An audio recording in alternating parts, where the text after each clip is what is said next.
महोत्सव की जय।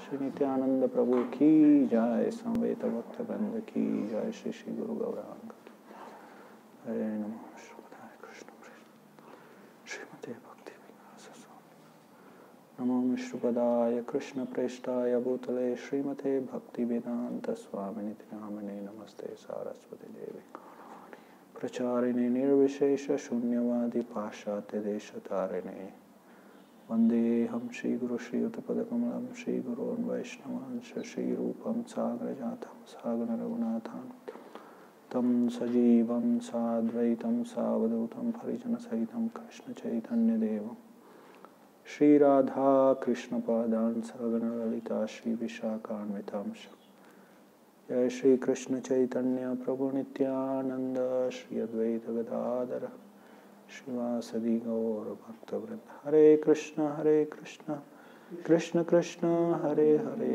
हरे राम राम हरे हरे साधु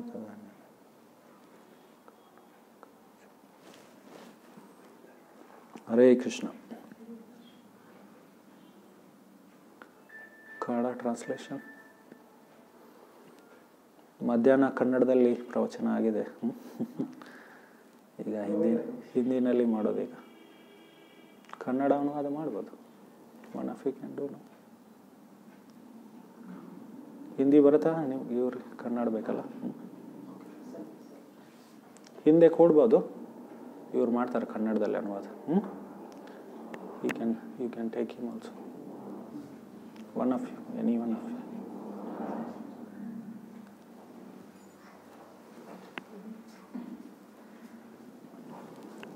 हरे कृष्णा। तो एक बार श्रील प्रभुपाद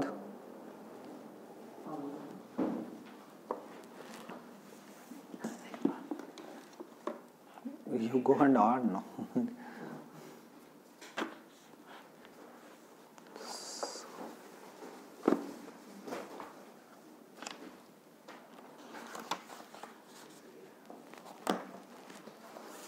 श्रील प्रभुपाद एक बार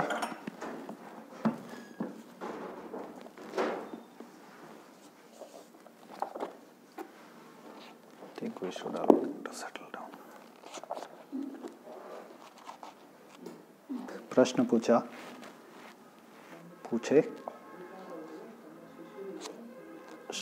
चैतन्य महाप्रभु कौन है करके। कौन है चैतन्य महाप्रभु? हाँ, भगवान कृष्ण, साक्षात कृष्ण। लेकिन उनके एक शिष्य ने बताया कि वो कृष्ण के अवतार है ऐसे। फिर चैतन्य प्रभुपाद जी ने क्या बताया? गलत है करके। वो कृष्ण के अवतार नहीं, स्वयं साक्षात कृष्ण है करके।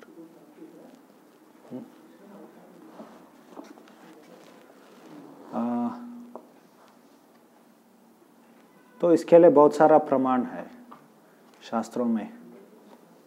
भगवान चैतन्य महाप्रभु स्वयं कृष्ण है। हम लोग अवतार भी बोल सकते हैं उनको, क्योंकि अवतार शब्द अर्थ ಭಗವಂತ ತನ್ನ ಧಾಮದಿಂದ ಕೆಳಗಡೆ ಕನ್ನಡ में यार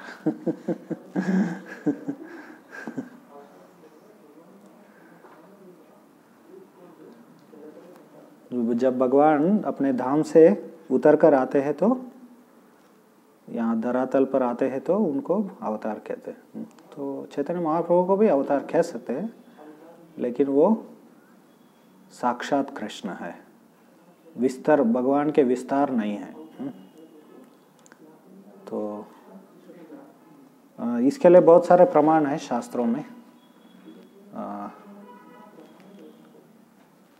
किसी को याद है प्रभुपाद जी वो भगवद गीता के एक और मुद्दा आता है शास्त्रों में कि कलयुग में कोई अवतार नहीं है करके ऐसे शास्त्रों में ही बताया गया। उनका भगवान का एक नाम है त्रियुगी करके।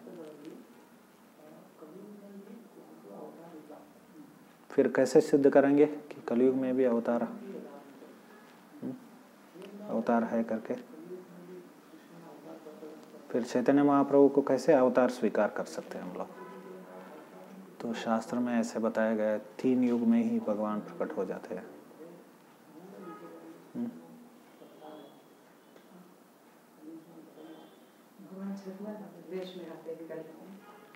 भगवान छद्म,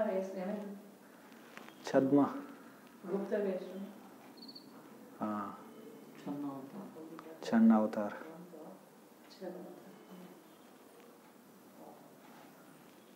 हाँ, इसलिए उनको शास्त्रों में 3 युग में आते हैं ऐसे बताते हैं। वास्तव में भगवद गीता के 4थे अध्याय के जो 8वें श्लोक है, 4थे अध्याय के 8वें श्लोक, 4थे अध्याय के 8वें श्लोक कौन सा है? परित्राणाय साधूनां विनाशाय च दुष्कृतां धर्म संस्थापनार्थाय संभवामि युगे युगे। मैं असुरों को नाश करता हूँ और जो भक्त है, साधु है, उनको रक्षा करता हूँ और धर्म संस्थापना करता हूँ। इन तीनों कारणों के लिए मैं हर युग में मैं प्रकट हो जाता हूँ। युगे युगे, युगे युगे शब्द का प्रभुपाद जी कैसे व्याख्यान देते हैं भगवद गीता में कि वो कलियुग में भी प्रकट होते हैं, ऐसे व्याख्यान करते हैं। कलियुग अवतार यारो, who is Kaliyuga incarnation, my attention is going there. हाँ, सो कलियुग अवतार, कलियुग का अवतार कौन है? वो है चैतन्य महाप्रभु, ऐसे प्रभुपाद जी व्याख्यान करते हैं। और प्रभुपाद वहाँ पर कुछ शास्त्रों का उल्लेख करते हैं, रेफरेंस देते हैं वो, जहाँ पर चैतन्य महाप्रभु के अवतार के बारे में वर्णन हुआ है। कौन से शास्त्र का उल्लेख करते हैं वहाँ पर?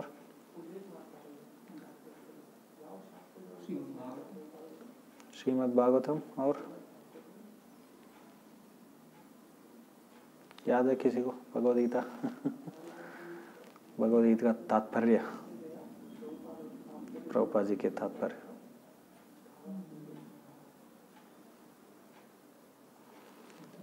चैतन्य प्रभुपाद जी कहते हैं कि महाभारत, उपनिषद और श्रीमद् भागवतम में चैतन्य महाप्रभु के अवतार के बारे में बताया है, ऐसे प्रभुपाद जी कहते हैं। फिर महाभारत में कहाँ पर बताया गया? तो महाभारत में 18 पर्व है, उसमें भीष्म पर्व में विष्णु सहस्त्र नाम आता है। भगवद गीता भी भीष्म पर्व में ही आता है। तो विष्णु सहस्त्र नाम में क्या बताया गया? सुवर्ण वर्ण हेमांगो वरांगस चंदनांगदी। ऐसे चैतन्य महाप्रभु के बारे में वहाँ पर भगवान के सुवर्ण वर्ण अवतार के बारे में वर्णन आता। संन्यासकृत समः शांति निष्ठा परायण, ऐसे एक श्लोक आता है। सुवर्ण वर्ण, वहाँ पर जो सुवर्ण मतलब सोने के रंग वाले जो भगवान है वो चैतन्य महाप्रभु है, ऐसे हमारे आचार्यों ने व्याख्यान किया है।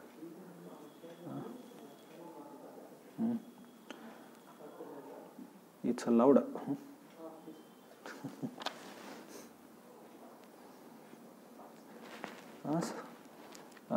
ऐसे महाभारत में वर्णन आता है। फिर उपनिषदों में भक्ति विनोद ठाकुर चैतन्य उपनिषद करके अथर्ववेद से उन्होंने ढूंढ निकाला, और कई भी उपनिषदों में वर्णन आता है। पूरा चैतन्य उपनिषद तो पूरा चैतन्य महाप्रभु के बारे में ही वर्णन करता है। उसमें ब्रह्मा और पिप्पलाद ऋषि, पिप्पलाद ब्रह्मा जी के पुत्र है, एक ऋषि है वो, जैसे नारद ऋषि, नारद मुनि वगैरह सब है, वैसे वो भी ब्रह्मा जी के पुत्र थे ना। वैसे पिप्पलाद भी एक नारद ब्रह्मा जी के पुत्र है। उन्होंने ब्रह्मा जी को प्रश्न पूछा था, तो कलियुग में लोग इतना पतित होते हैं, उनका उद्धार कैसे होगा, ऐसे प्रश्न पूछा था। फिर ब्रह्मा जी उत्तर देते हैं कि मैं तुम सुनो शांति से, मतलब मन लगा के सुनो कि मैं शास्त्रों का बहुत ही रहस्यमय उस भाग का वर्णन करूँगा। इस कलयुग में क्या होगा, चैतन्य गोविंद जो है, भगवान गोविंद जो है, वो एक द्विभुज रूप में प्रकट हो जाएंगे और हमेशा वो क्या करेंगे, एक मंत्र का संकीर्तन करेंगे जिसमें ये 3 नाम होंगे, कृष्ण, राम और हरे करके। तो ये तीनों नामों से युक्त एक मंत्र को हमेशा वो कीर्तन करेंगे। तो इसको पालन करने से क्या हो जाएगा, सभी कलयुग के जीवों का उद्धार हो जाएगा, ऐसे वो वर्णन करते हैं। तो ऐसे उपनिषदों में वर्णन आता है। फिर श्रीमद् भागवत में वो प्रहलाद अपने प्रार्थनाओं में, जब नरसिम्हदेव को वो प्रार्थना कर रहे थे, वो वर्णन करते हैं कि वहाँ पर वो बताते हैं प्रहलाद महाराज, ये प्रश्न था कि क्यों भगवान को कलयुग में अवतार नहीं है, क्योंकि भगवान त्रियुगी है करके। उस प्रश्न को वो सुलझाते हैं वहाँ पर। वो कहते हैं कि इत्तम ऋथिर्यग ऋषिदेव जुषावतारैर लोकान विभावयसि हंसि जगत प्रतीपान धर्मम महापुरुष पाशी युगानुवृत्तम छन्नक कलो यद अभवस्त्रियुगोत सत्वम। हे भगवान, आप कलयुग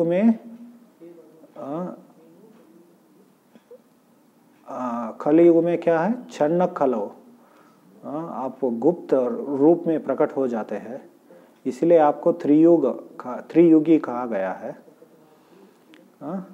आप क्या करते हैं, आपके अवतार का उद्देश्य बताते हैं कि आप मनुष्यों में, पशुओं में, जलचरों में, देवों में, ऋषियों में प्रकट होकर जो असुर है उनको नाश करके इस लोक की रक्षा करते हैं, लोकान विभाय वैसी, और धर्म की स्थापना करते हैं। ऐसे हर युग में आप प्रकट हो जाते हैं।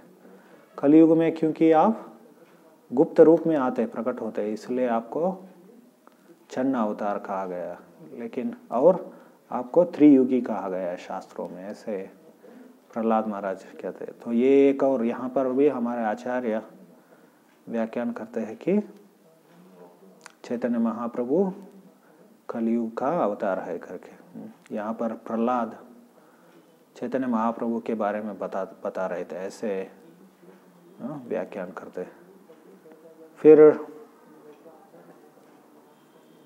फिर दशम स्कंद में जब गर्ग मुनि नाम संस्करण कर रहे थे कृष्ण का और बलराम जी का, तो वहाँ पर भी वो बताते हैं कि ये जो बालक है पहले युगों में अलग अलग रंग में, रूपों में प्रकट हुए थे। तो वो पीत वर्ण में भी आते हैं। वो पीत वर्ण के जो भगवान जो है वो चैतन्य महाप्रभु है, ऐसे हमारे आचार्यों ने बताया। फिर बाद में 11वें स्कंद में करभजन मुनि जब निमि महाराज को ये युगावतारों के बारे में, कौन से रूप में, कौन से रंग में और कैसे किन किन नामों से वो संबोधित किए जाते थे अलग अलग युगों में, तो इन युगावतारों का जब वर्णन करते हैं तो वो प्रसिद्ध श्लोक है ना वो, विशेष करके हमारे संप्रदाय में उसको, उस श्लोक को सभी लोग याद करते हैं। मेरे पीछे बताइए। कृष्ण वर्णम त्विषा कृष्णम सांगोपांगास्त्र पार्षदम यज्ञ संकीर्तन प्रायैर यजन्ति ही सुमेधसः। कृष्णवर्णं त्विषा कृष्णं सांगोपांगास्त्र पार्षदम् यज्ञै संकीर्तन प्रायैर यजन्ति हि सुमेधसः कृष्णवर्णं त्विषा कृष्णं सांगोपांगस्त्रपार्षदम्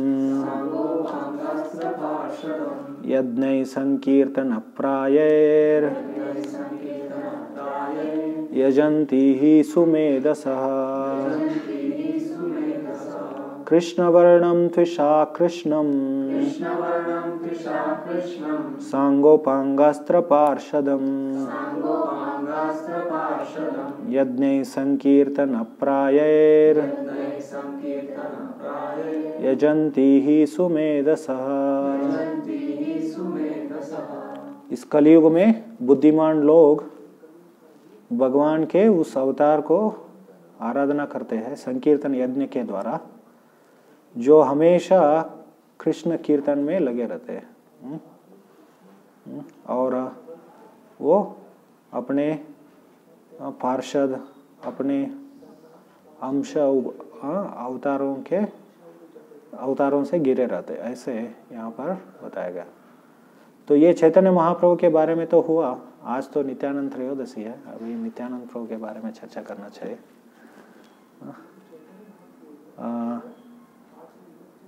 जैसे चैतन्य महाप्रभु भगवान कृष्ण है और नित्यानंद प्रभु कौन है? बलराम है।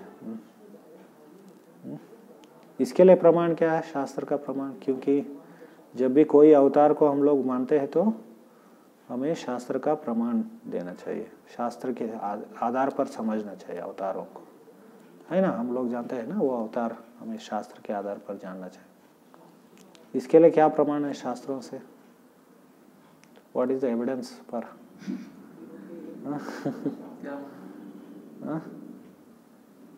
Chaitanya Mahaprabhu, okay, something is there. शास्त्र प्रमाण क्या है? नित्य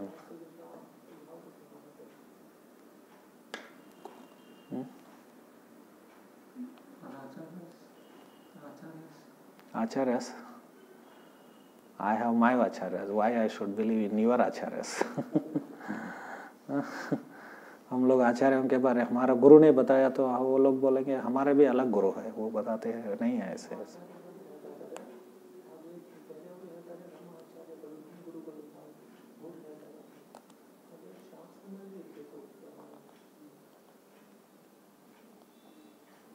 शास्त्र प्रमाण क्या है?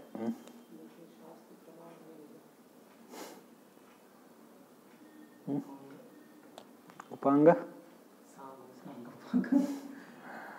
सांगोपांगास्त्र पार्षदम, यही शास्त्र प्रमाण है। कृष्णदास कविराज गोस्वामी और जीव गोस्वामी दोनों ने इसके ऊपर व्याख्यान किया। चैतन्य चरितामृत में कृष्णदास कविराज गोस्वामी व्याख्यान करते हैं और जीव गोस्वामी क्रम संदर्भ करके वो भागवत के ऊपर टीका है। जब वो इस श्लोक के ऊपर वो टीका करते हैं, वो वर्णन करते हैं। कृष्ण वर्णम त्विषा कृष्णम सांगोपांगस्त्र पार्षदम। यहाँ पर स अंग उपांग, अंग मतलब क्या है? ये हाथ जो है शरीर का अंग है ना। और इस अंग का अंग को क्या बोलते हैं? उपांग बोलते हैं। या ये जो फिंगर्स है, हमारा उंगली है, तो उपांग, उसको उपांग कहते हैं। यू कैन से उपांग ओनली, उपांग इज कन्नड़ा वर्ड। सो अंग और इसका अंग का अंग क्या होता है? उपांग होता है। तो यहाँ पर अभी देखेंगे तो चैतन्य महाप्रभु अस्त्र पार्षदम, यहाँ पर 4 चीज बताए गए, अंग, उपांग, अस्त्र और पार्षद। अस्त्र और पार्षद तो समझ जाते हैं हम लोग, है कि नहीं? उनके साथियों को लेकर आ जाते हैं और अस्त्र शस्त्र लेकर आ जाते हैं। उनका चक्र है, सुदर्शन चक्र है, सारंग बो, जो धनुष है, ऐसे बहुत सारे उनका है। तो वो भगवान ऐसे लेकर तो प्रकट हो जाते हैं। अंग और उपांग के साथ प्रकट होते हैं, इसका क्या अर्थ है? पहले वो निराकार थे वो, और ये अंग शरीर धारण करके आ गए ऐसे। तो अंग उपांग का क्या अर्थ है? ऐसे यहाँ पर प्रश्न उठता है। वैसे मायावादी भी भगवान क्या है, यहाँ पर वो जो लोग जो मानते हैं कि भगवान निराकार है, वो लोग भी जानते हैं कि भगवान यहाँ पर ऐसे निराकार रूप में अवतार नहीं लेते। वो एक रूप को ही धारण करके प्रकट होते हैं ना यहाँ पर, है ना, भौतिक जगत में। ऐसा नहीं कि निराकार रहते हैं और ऐसे आकाशवाणी होता रहता है और उनका लीला भी सब आकाश सब निराकार चलता रहता है, ऐसे नहीं है। वो एक रूप को धारण करके ही लेकर आते। तो यहाँ पर क्यों बताने के क्या अर्थ है, यहाँ पर सांग उपांग का अर्थ क्या है? अंग और उपांग से कैसे सात प्रकट हो जाते हैं, ऐसे बोलने की क्या अर्थ है? तो जीव गोस्वामी और कृष्णदास कविराज गोस्वामी क्या व्याख्यान देते हैं? अंग संस्कृत शब्द का अर्थ है अंश करके बोलते हैं। तो अंश शब्द का क्या अर्थ हुआ? अंश उसके लिए एक प्रमाण बोलते हैं शास्त्र से। दशम स्कंद में ब्रह्म विमोहन लीला के बाद जब ब्रह्मा जी प्रार्थना अर्पण कर रहे थे, वहां पर एक श्लोक आता है। वो ब्रह्मा जी कहते हैं कि भगवान कृष्ण को नारायणोंगम नरभू जलायनाथ, नारायण नरभू जलायनाथ। सो जलशायी विष्णु, जो भगवान को विष्णु को जलशायी बताएगा, क्योंकि वो समंदर में वास करते हैं, जैसे क्षीरोदक सागर में और गर्भोदक सागर में या कारण सागर में। जलशायी विष्णु, नरभू जलायनाथ, जलायनाथ। जो नारायण जलशायी है वो आपके अंग है, ऐसे वहां पर ब्रह्मा जी कहते हैं। नारायणोंगम मतलब आपके अंश अवतार है वो, अंश अवतार। सो नारायण कृष्ण ना अंश अवतार। सो सामान्यतः लोग सोचते हैं कि कृष्ण विष्णु के अवतार है, सोचते हैं, लेकिन यहाँ पर भागवत में ब्रह्मा जी भी कहते हैं कि ये भगवान नारायण क्या है, कृष्ण के ही एक अंश है। ऐसे हम लोग देखते हैं कि अंग का शब्द क्या है, अंश है। अभी विष्णु पुराण में क्या वर्णन आता है कि दो प्रकार के अंश होते हैं भगवान के, अंश अवतार होते हुए। एक अंश, दूसरा विभिन्न अंश, ऐसे बताएगा। भगवद गीता के 15 अध्याय के 7वें श्लोक में जब भगवान अंश शब्द का उल्लेख करते हैं ना, ममैवांशो जीवलोके जीवभूत सनातन, जीव क्या है, मेरे अंश है करके। तो वहां पर प्रभुपाद जी कहते हैं कि जीव विभिन्न अंश है, ऐसे बोलते हैं। अंशों में दो प्रकार के, एक अंश या स्वांश बोलते हैं उनको, स्वांश, स्वांश, क्योंकि स्वयं भगवान जब एक दूसरा रूप प्रकट करते हैं तो उसको स्वांश कहते हैं। और दूसरा क्या है, विभिन्न अंश, जीव को विभिन्न अंश कहा गया। तो जब भगवान कृष्ण यहाँ पर ममैवांश कह रहे हैं, वो विभिन्न अंश के बारे में उल्लेख कर रहे हैं, वो बता रहे हैं वो। तो ये दो प्रकार के अंश होते हैं भगवान के, स्वांश और विभिन्न अंश करके। और स्वांश में भी दो प्रकार होते हैं, एक अंश और खला, अंश खला, ऐसे दो होते हैं। जो सीधा उनके एक विस्तार होता है उसको अंश कहते हैं, और अंश के अंश को क्या कहते हैं, खला कहते हैं। जो अंशांश है या खला है उसको ही यहाँ पर इस श्लोक में क्या बताया गया, उपांग बताया गया। सो सांग मतलब उनके इमीडिएट विस्तार जो है उसको सांग बताएगा, अंश, स्वांश। और दूसरा क्या है, अंश का अंश जो खला है, विस्तार के जो विस्तार है उसको उपांग बताएगा। तो अभी पहला जो विस्तार कौन है, कृष्ण का पहला विस्तार कौन है, वो बलराम। फिर उसके बाद में उनके खला आ जाते, अंश खला आ जाते, विस्तार। तो इस शब्द के आधार पर तो नित्यानंद प्रभु और अद्वैत प्रभु अंग है उनके, चैतन्य महाप्रभु के अंग है, और दूसरे जो भक्त है वो उपांग है। ऐसे यहाँ पर हमारे आचार्य व्याख्यान करते हैं। तो इसके आधार पर हम लोग मानते हैं कि क्योंकि इस श्लोक में क्या बताया गया, ये चैतन्य महाप्रभु प्रकट होते हैं कलयुग में, ये कलयुग का अवतार के बारे में निमि महाराज वहाँ पर वर्णन कर रहे थे। तो वो अंग और उपांग के साथ आते हैं, मतलब उनके अनुयायियों में कोई तो बलराम होना चाहिए, पहला जो विस्तार होना चाहिए, और कला, उनकी कलाओं भी होना चाहिए। तो कौन है फिर, तो इसके तो बाद में तो हम लोग समझते हैं कि उनके अनुयायियों में कौन थे, नित्यानंद प्रभु बलराम थे। तो ये प्रमाण है, नित्यानंद प्रभु के बलराम होने का प्रमाण है, सांगोपांग आस्त्र पार्षदम करके। तो ऐसे हमें शास्त्र को समझना, शास्त्री का जो प्रमाण है उसको समझना चाहिए नित्यानंद प्रभु को। यहाँ पर कृष्णदास कविराज गोस्वामी व्याख्यान करते हैं, तो मैं उसको थोड़ा पढ़ता हूँ।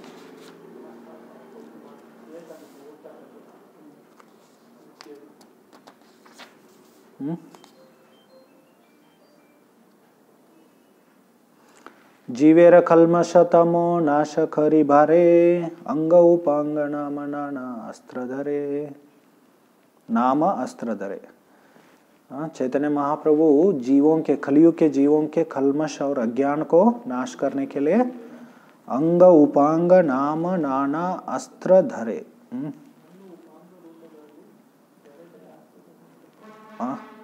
यहाँ पर अस्त्र क्या है, ये भी एक प्रश्न उठता है ना। चैतन्य महाप्रभु का अस्त्र क्या है? प्रेम बांटना, हरे कृष्णा मंत्र। दो अर्थ बताते हैं कृष्णदास कविराज गोस्वामी। एक उनकी सुंदरता से आकर्षण करके लोगों को क्या किया उन्होंने, सभी अज्ञान को नाश किया उन्होंने। और दूसरा हरे कृष्ण मंत्र। तो ये दोनों अस्त्र को उन्होंने अपनाया। और अंग उपांग तो हम लोगों ने चर्चा किया उसके बारे में, नाम नाना अस्त्र धरे। तो ऐसे जीवों का कल्मश और अज्ञान को नाश किया उन्होंने। भक्तिर विरोधी कर्म धर्म व धर्म, ताहार कल्मश नाम से ही महात्मा।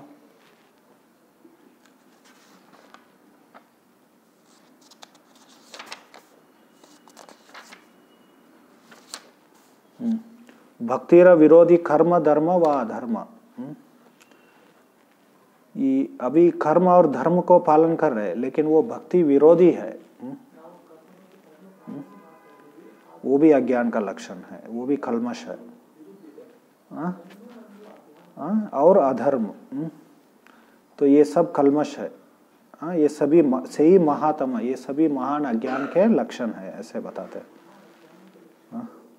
बाहुतुली हरि बोली प्रेम दृष्टि छाय, खरिया कल्मश नाश प्रेम ते बसाय। चैतन्य महाप्रभु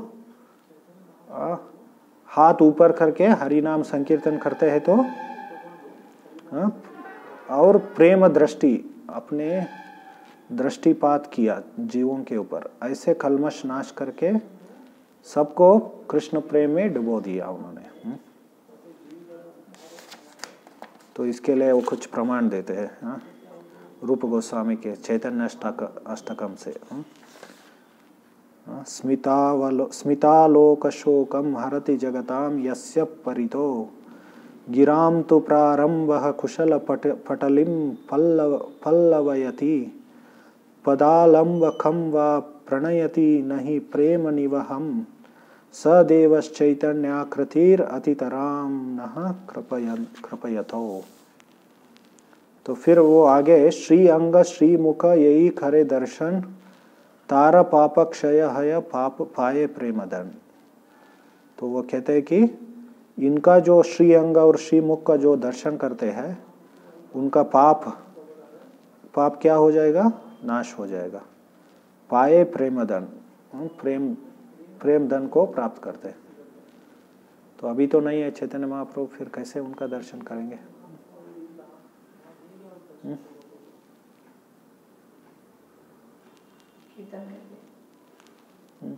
उनके चित्र है वो भी हम लोग दर्शन कर सकते हैं। उनके विग्रह है, विग्रह का दर्शन करेंगे तो क्या उनका जब विग्रह दर्शन करते हैं तो ये याद करना चाहिए। यहाँ पर जो चैतन्य महाप्रभु कृष्णदास कविराज गोस्वामी जो वर्णन कर रहे हैं, श्री अंग श्री मुख यही करे दर्शन थार पापक्षय है पाए प्रेम धन। जो चैतन्य महाप्रभु का दर्शन करते हैं और उनके मुख का, उनके अंगों का और उनके मुख, उनके रूप और जो मुख का दर्शन करते हैं तो सभी पाप नाश हो जाएंगे और प्रेम का धन प्राप्त हो जाएगा। कृष्ण प्रेम, कृष्ण प्रेम। अन्य अवतार सब सैन्य शास्त्र संगे चैतन्य कृष्णेर सैन्य अंग उपांगे। दूसरे अवतारों में जब प्रकट हुए थे भगवान उनके सैन्य शास्त्र शस्त्र लेकर आए थे। जैसे भगवान राम है, उनका सैन्य कौन सा था? वानरों का सैन्य लेकर गए थे वो लंका के ऊपर आक्रमण करने के लिए। चैतन्य महाप्रभु उनका सैन्य कौन सा था? उनके अंग उपांग, उनके अंश अवतार जो है और कला जो है, अंशों के अंश जो है, उनके भक्त जो है। तो वो लोग क्या अस्त्र शस्त्र लेकर गए थे? नहीं, हरि नाम संकीर्तन किया। फिर से वो रूप गोस्वामी के श्लोक को यहाँ पर कुछ भी अपने मन से कुछ नहीं लिख रहे। कृष्णदास कविराज गोस्वामी हमेशा वो पूर्ववर्ती आचार्य या शास्त्र से उल्लेख करते हैं। इसको सपोर्ट करने के लिए अभी जो बताया फिर से वो एक और श्लोक उल्लेख करते हैं। सदोपस्य श्रीमन रतमनुज काह्यै प्रणयिताम वहद्भिर्गिर्वाणिर्गिरीश परमेष्टि परब्रह्मित है स्वभक्तेभ्य शुद्धम निज भजन मुद्राम उपदिशन स चैतन्यम किम में पुनरपि दृशोर्यास्यति पदम। ऐसे वो कहते हैं कि फिर से कब अभी रूप गोस्वामी चैतन्य महाप्रभु की विरह में एक लिख रहे हैं कि जो शिवा ब्रह्मा वो अलग अलग रूपों में उनके साथ प्रकट हुए। यहाँ पर ब्रह्मा जी कौन थे? कैसे प्रकट हुए थे वो? चैतन्य महाप्रभु के साथ हरिदास ठाकुर के साथ रूप में प्रकट हुए थे। और शिव जी के रूप में अद्वैत आचार्य को शिव जी भी बताया गया और महाविष्णु भी बताया गया। तो अपने भक्तों को उन्होंने क्या किया? शुद्ध भक्ति प्रदान किया। फिर से कब मेरे नेत्रों के सामने प्रकट हो जाएंगे, ऐसे विरह में वो रूप गोस्वामी बता रहे। अंगोपांगास्त्र करे स्वकार्य साधना अंग शब्देर अर्थ आर शुनो दिया मन। अंगोपांग अस्त्र करे स्व कार्य साधन। अंग उपांग और अस्त्र को अस्त्र के सहायता से अपने कार्य को उन्होंने क्या किया? सिद्ध किया उन्होंने। मतलब अपने संकीर्तन कृष्ण प्रेम को बांटने की जो कार्य है वो उन्होंने पूर्ति किया। अंग शब्देर अर्थ आर सुनो दिया मन। अंग शब्द का अर्थ अभी मन लगा के सुनो, ऐसे यहाँ पर कृष्णदास कविराज गोस्वामी बता रहे हैं। अंग शब्द अंश कहे शास्त्र परमाण अंगेरा अव्यय उपांग व्याख्यान अवयव। अंगेरा अवयव उपांग व्याख्यान। तो यहाँ पर वो कहते हैं अंग शब्द का अर्थ क्या है? अंश है, ये शास्त्र प्रमाण है।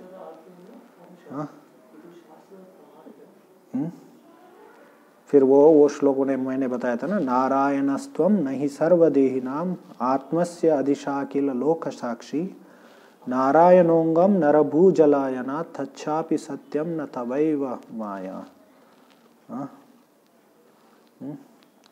आप नारायण, स्वयं नारायण है, ऐसे ब्रह्मा जी कृष्ण ने कृष्ण को बता रहे हैं।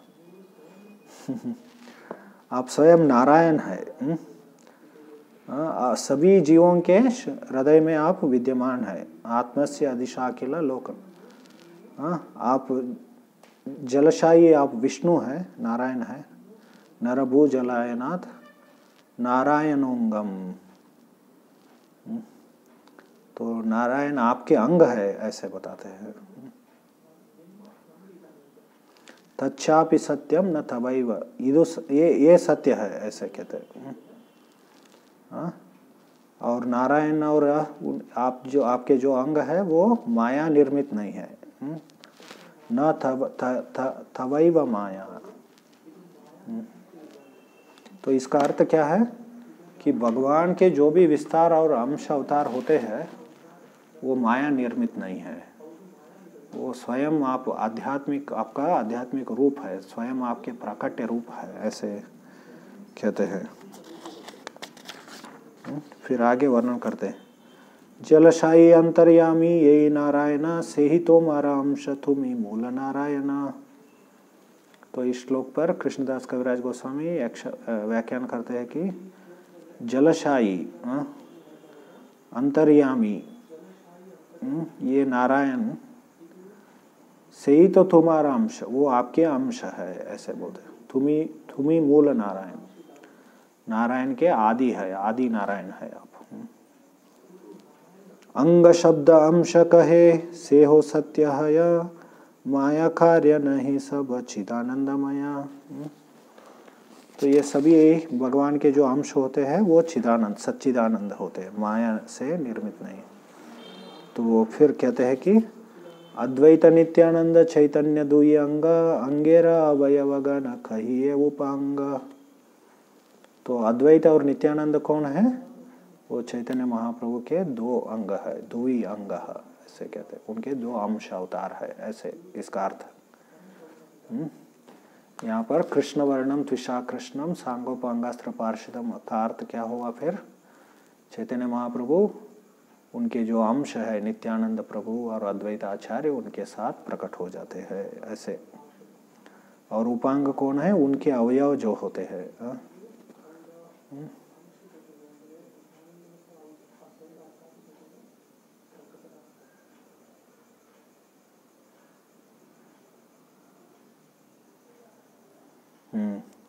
अंगोपांग तीक्ष्ण अस्त्र प्रभुर सहिते से ही सब अस्त्र है पाषंड दलिते। तो उन्होंने क्या किया? पाषंड दलन किया इन सभी अंग अस्त्र को लेकर। पाषंड मतलब कौन है? जो नास्तिक होते हैं उनको पाषंड कहते हैं। तो नाशंग, उनको नाश किया मतलब क्या है? उनको मार दिया उन्होंने, हत्या किया नहीं, उनके अंदर जो नास्तिक भावना थी उसको नाश किया उन्होंने। तो फिर आगे वर्णन करते हैं, नित्यानंद गोसाई साक्षात हलधर अद्वैत आचार्य गोसाई साक्षात ईश्वर। नित्यानंद गोसाई साक्षात हलधर। तो नित्यानंद गोसाई कौन थे? साक्षात हलधर मतलब बलराम जी। उनको हलधर कहते थे क्योंकि उनका क्या था? हल, वो हमेशा हल पकड़ते थे, उनका एक अस्त्र था वो। और प्रभुपाद जी ये भी वर्णन करते हैं, बलराम जी क्या है? एक कृषि का प्रतीक है, खेती का प्रतीक है। गोपाला, कृष्ण गोपाल मतलब कौन है? वो गाय की रक्षा करते हैं, गो रक्षा का प्रतीक है ऐसे बोलते हैं। तो एक बार प्रभुपाद जी ने ऐसे बताया कि कृष्ण और बलराम आकर यहाँ पर फैक्ट्री नहीं खोला या कोई इंडस्ट्री नहीं शुरू किया उन्होंने। वो क्या किया? गो रक्षा किया उन्होंने और खेती किया उन्होंने।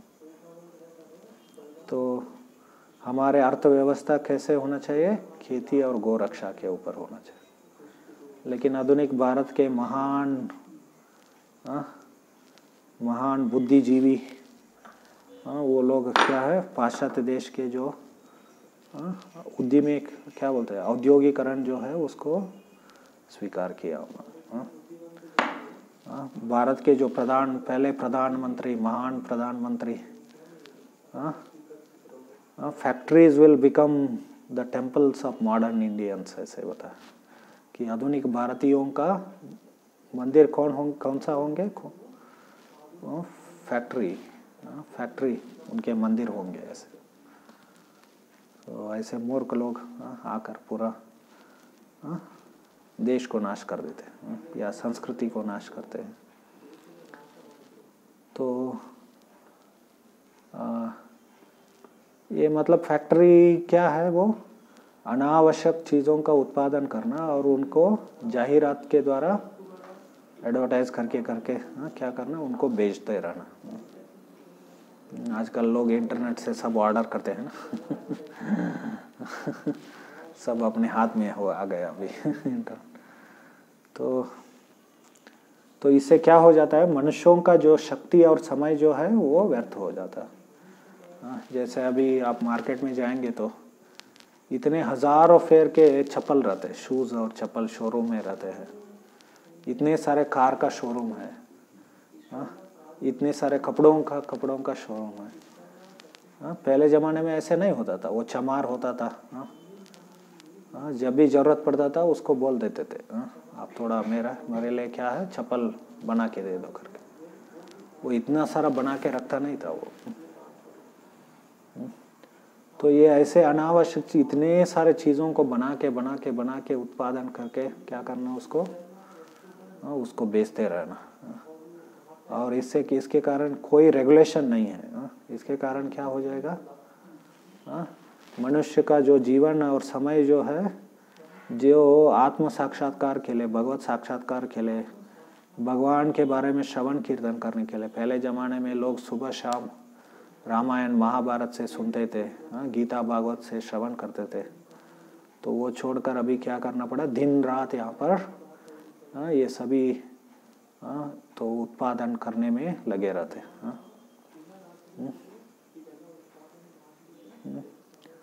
तो ये लोगों का जीवन क्या है, गधे से भी बदतर है।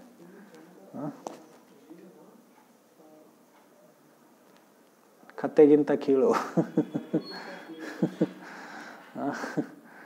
क्योंकि वो गधे भी रात को सो जाते हैं, लेकिन ये लोग रात भर जागृत होकर क्या करते रहते हैं, मेहनत करते रहते। फैक्ट्रियों में नाइट शिफ्ट, डे शिफ्ट, ऐसे शाम का शिफ्ट, ऐसे शिफ्ट में काम करते रहना। तो ऐसे ये जो लोग, वैज्ञानिक लोग और जो नेता लोग जो है, वो सब लोगों को अज्ञान में रखते हैं। और इन सभी चीज़ों को खरीदने के लिए लोगों के पास पैसा चाहिए, इसलिए वो लोग क्या करते हैं, ऐसे अर्थव्यवस्था बनाते हैं। करेंसी नोट को प्रिंट करके लोगों को देते हैं। ये लोग सोचते हैं कि मुझे बहुत सारा सैलरी आता है, बहुत कुछ हम खरीद सकते हैं। आजकल तो वो नंबर है, अभी ये पैसा की ज़रूरत भी नहीं है, वो बैंक में एक नंबर है और आपको एक प्लास्टिक कार्ड दे देते हैं। तो ऐसे अर्थव्यवस्था, असुरों का ये सब समाज है। तो लेकिन और आजकल जो खेती करते हैं वो लोग भी हल नहीं चलाते आजकल। अभी ट्रैक्टर आ गया है, ट्रैक्टर नेगिलो हला मीन्स। सो नित्यानंद गोसाई साक्षात हलधर, भगवान नित्यानंद प्रभु बलराम है। वो बलराम कौन है, हलधर है, वो ट्रैक्टरधर नहीं है। अद्वैत आचार्य गोसाई साक्षात ईश्वर, और अद्वैत आचार्य कौन है, वो साक्षात ईश्वर विष्णु या सदाशिव। श्रीवासादि पार्षद सैन्य संज्ञलय दुई सेनापति बोले कीर्तन करिया। ये दोनों सेनापति है, नित्यानंद प्रभु और अद्वैत प्रभु।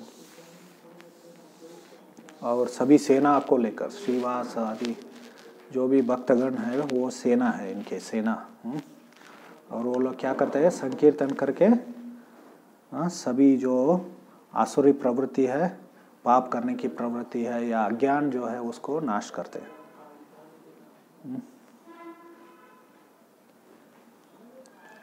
पाषंड दलनवान नित्यानंद राय आचार्य हुंकारे पाप पाषंडी पलाय। नित्यानंद राय, नित्यानंद प्रभु क्या करते हैं, पाषंडों को खंडन करते हैं, पाषंडी भाव को खंडन करते हैं। तो एक और जगह पर नित्यानंद प्रभु के बारे में बताया गया, वो दो कार्य किया उन्होंने। क्या किया, प्रेम प्रचारण आर पाषंड दलन दुई कार्य अवधूत खोरे न भ्रमण, ऐसे बताएगा। हाँ, प्रेम प्रचार किया, कृष्ण भक्ति का प्रचार किया, और पाषंडी जो नास्तिक भाव है, नास्तिकता है, उसको खंडन किया उन्होंने। इन दोनों में से हमारे आचार्य सरस्वती ठाकुर, भक्ति सिद्धांत सरस्वती ठाकुर प्रभुपाद जी के जो गुरु थे, वो बताते हैं कि पाषंड दलन करना बहुत ही महत्वपूर्ण है। कृष्ण भक्ति को प्रचार करने से भी जो गलत धारणाएं हैं या आसुरी प्रवृत्ति है या नास्तिक विचार जो है, सो उनको खंडन करना वो कृष्ण भक्ति को प्रचार करने से भी श्रेष्ठ है। ऐसे क्यों ऐसे बताया उन्होंने, क्योंकि सबके हृदय में वो कृष्ण भक्ति है। शाश्वत रूप में सभी जीव क्या है, कृष्ण के अंश है। उनके हृदय में है वो। वो हम लोग ये सभी कलमश अज्ञान नास्तिक भाव को हम लोग निकाल दिया तो क्या हो जाएगा, अपने आप कृष्ण भक्ति प्रकट हो जाएगा। सो ऐसे तो पाषंड दलना, ये दोनों कार्य नित्यानंद प्रभु ने किया, कृष्ण भक्ति और पाषंड दलन। आचार्य हुंकारे पाप पाषंडी पलाय, और आचार्य अद्वैत आचार्य क्या क्या करते थे, बहुत जोर से कृष्ण नाम का उच्चारण करते, हुंकार करते थे वो सुनकर ही पाषंडी लोग भाग जाते थे। और इसके बारे में पिछले अध्याय में, ये तीसरा अध्याय आदि लीला के दूसरे अध्याय में वर्णन आता है, क्यों चैतन्य महाप्रभु, नहीं यही अध्याय में आता है, बाद में तीसरे अध्याय में, क्यों चैतन्य महाप्रभु प्रकट हुए, क्योंकि अद्वैत आचार्य ने जोर से भगवान को बुलाया उन्होंने, इसके कारण चैतन्य अद्वैत आचार्य बुलाया, चैतन्य महाप्रभु प्रकट हुए। तो इस जगत में चैतन्य महाप्रभु को लेकर आने में अद्वैत आचार्य का बहुत बड़ा भूमिका निभाते हैं वो। तो इसलिए उनको हमें बहुत ही मतलब कृतज्ञ होना चाहिए।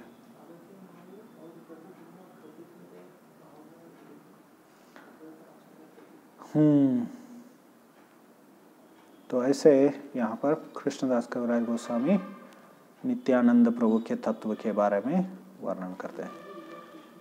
हरे कृष्ण कृष्ण कृष्ण हरे हरे, हरे राम राम राम हरे हरे। कोई प्रश्न, टीका, टिप्पणी है? बहुत सारे लीला है नित्यानंद प्रभु के, बहुत सुंदर सुंदर लीला है, लेकिन आज हम लोग तत्व के बारे में चर्चा किया। उनके तत्व, वो कौन है, वो बलराम होने का जो शास्त्र प्रमाण क्या है, ऐसे हम लोगों ने चर्चा की। ठीक है।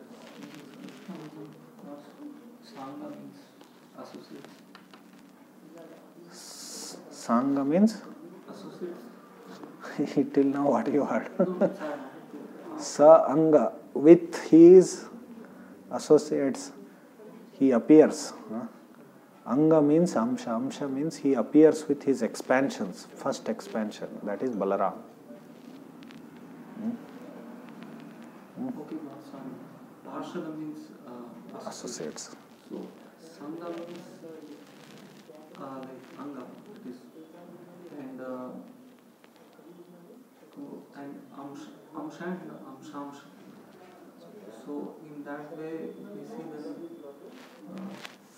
Nityananda or Balaram is Amsha, and then Upanga is Advaita. Because you mentioned Upanga means other. That's what Krishnadas Kaviraj Goswami, but we can take him either way. We can take him either way. No problem. Upanga also is fine. And many others had appeared, no? Like who was later, some of them they appeared later, like Veerabhadra Goswami was Kshirodakshai Vishnu. He is a Upanga. Not everyone appeared with. He is actually son of Nityananda Prabhu. He is like that. There were many others who were Upanga. Here he doesn't, because it was focus was on describing Sri Chaitanya Mahaprabhu as the Supreme Personality of Godhead. तो यहाँ पर प्रश्न क्या है कि नित्यानंद प्रभु उनके अंग हो गए, अंश मतलब अंशांश मतलब उपांग कौन है? अद्वैत आचार्य उनके, क्योंकि यहाँ पर कृष्णदास कविराज गोस्वामी क्या बोलते हैं कि अद्वैत आचार्य भी अंग है बोलते हैं, तो उनको हम लोग उपांग भी कह सकते हैं हम लोग अद्वैत आचार्य को। और भी बहुत सारे थे जो नित्यानंद प्रभु के जो पुत्र थे, वीरभद्र गोस्वामी करके, तो वो क्षीरोदक्षाई विष्णु के अवतार है, तो वो उपांग है। ऐसे बहुत सारे थे चैतन्य महाप्रभु के अनुयायियों में।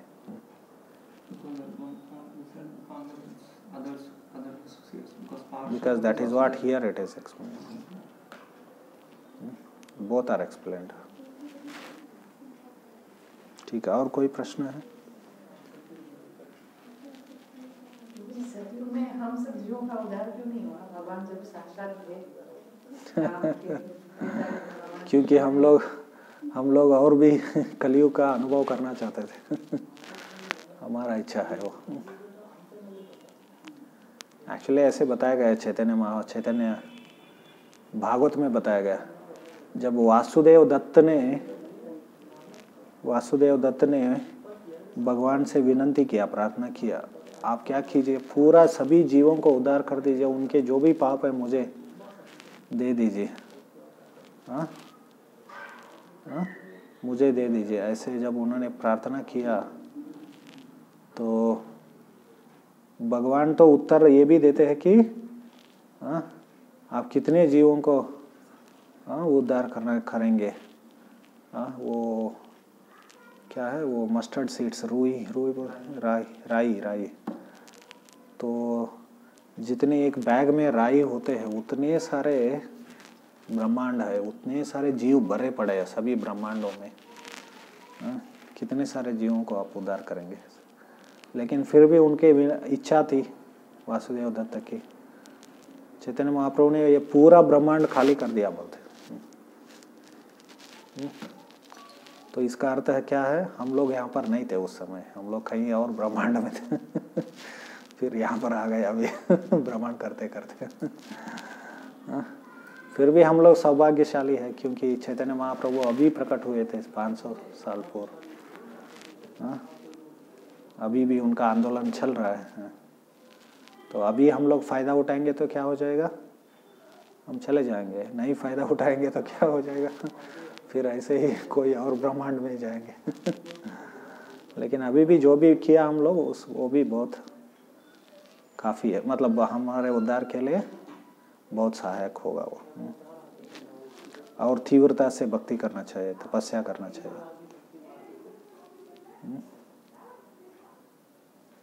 संकीर्तन आंदोलन में भाग लेना चाहिए, संकीर्तन। लेकिन अभी कलयुग में बहुत सारा विचलित करने वाले बहुत सारा चीज़ आ जाते हैं, फ़ोन आ जाता है। भक्तों के लिए भी फ़ोन।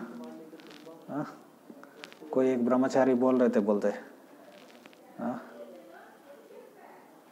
ब्रह्मचारी आश्रम में भी ये बहुत बड़ा समस्या है ये फ़ोन वगैरह।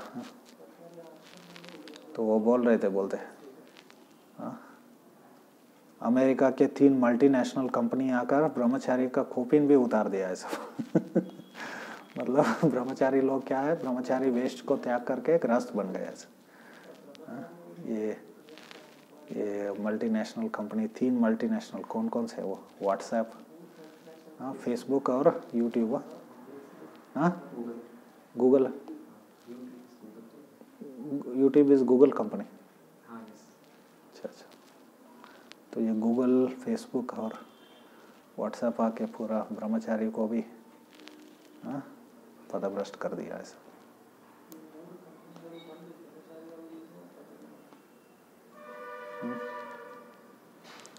तो ये सब हमेशा डिस्ट्रैक्ट करते रहते हैं हम लोगों को। दुनिया के बहुत सारा, दुनिया में बहुत सारा ऐसे समाचार है जी, उनके बारे में श्रवण कीर्तन चलता है वहाँ पर यूट्यूब में वगैरह। हम लोग नित्यानंद प्रभु के बारे में, चैतन्य महाप्रभु के बारे में, कृष्ण के बारे में कितना सारा है हमें समझने की, है ना।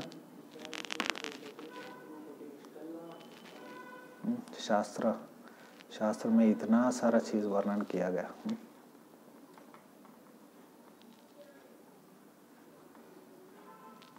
और कुछ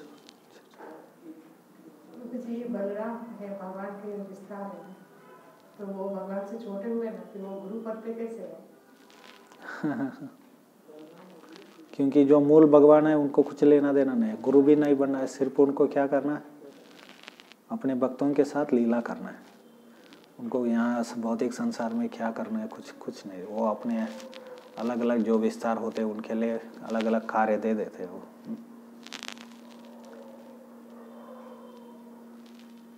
तो इसलिए वही एक ही व्यक्ति है, लेकिन वो कार्य कौन करते हैं। इसलिए भगवान में भी एक भगवान जो है कृष्ण है, वो सबसे सेवा लेते हैं, और दूसरे जो भगवान उनका सेवा करते हैं उनको सेवक भगवान बताते हैं। बलराम जी भी क्या है, वो सेवक भगवान है, वो अलग अलग रूपों में उनकी सेवा करते हैं ना, बलराम जी भी। तो वो गुरु के रूप में भी सेवा करते हैं कृष्ण का। इसलिए यहाँ पर ये बताया चैतन्य से, एकले ईश्वर कृष्ण आर सब भृत्य। एक ही ईश्वर है, वो है कृष्ण, और सभी क्या करते हैं, उनकी सेवा करते हैं ऐसा। तो उनके जो विस्तार है वो सब भी उनकी सेवा करते हैं, लेकिन जीवों में और उनके विस्तार में उनको विष्णु तत्व कहते हैं। जीव तत्व अंतर है।